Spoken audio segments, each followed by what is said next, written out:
course, for newbies to the show, this is something that only Kooks and Currens do.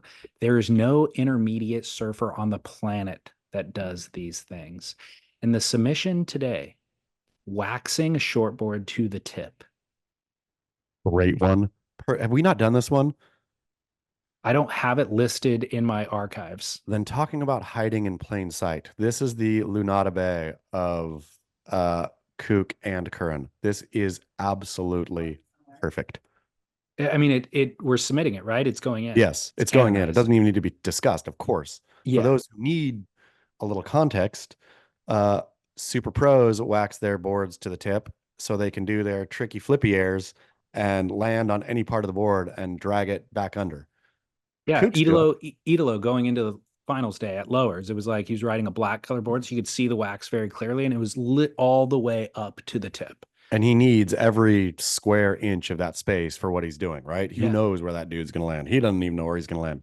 And Kooks, of course, have no idea how to like. This is the first step, I feel, after they've waxed the bottom of the board already for speed. And then somebody tells them, nope.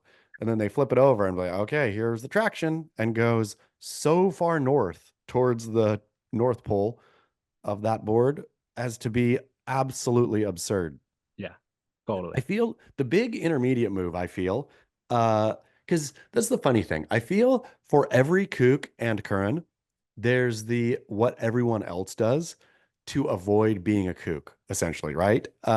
Which I went through years and years and years, and I probably still, it's not as bad now, but years and years and years of waxing only the tiniest patch for my front foot. Like I was going to hit it every time, but not wanting the kooky overwaxed board, I would do a rectangle that was basically about as big as my foot. And that would be my wax job. Was it because you were too lazy to wax in between there and the back? I just thought, I literally thought I'm not a kook who's waxing to the nose. I'm also not, this is basically where I stand. And I'm sure I was slipping half the time because I wasn't hitting my one tiny mark.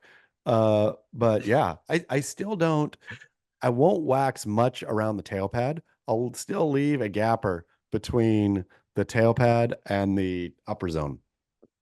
That had you seen like a pro do that at some, like I don't know that I I've don't even know. really seen that often. Really? Yeah, I don't think so. I just thought, why am I waxing somewhere I'm never going to go?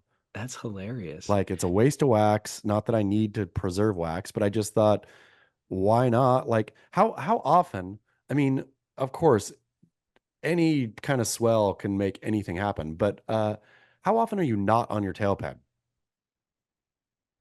I don't use a lot of tail pads anymore, but you're right. If I was riding a shortboard with a tail pad on it, I'm always on it.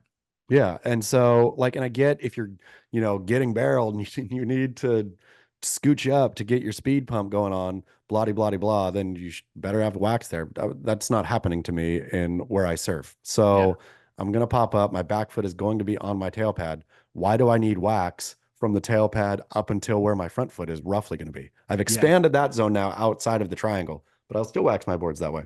Well, when you watch Tom Curren, his feet are moving all over the place. He's shuffling forward and backwards, using all of it. So that's I've got to aspire to Curren here and not to Kook, and wax to at least wax above my tail pad. Yeah. All right. Well, we're submitting officially. Congratulations. Waxing to the tip of a shortboard, Kook and Curren move. Who was the one who submitted? Who gets their name aside? To be honest, I don't remember. Okay. And I didn't write it in my notes. Okay. So it's been sitting in my notes for a couple of weeks. I just haven't brought it up since then. Great one.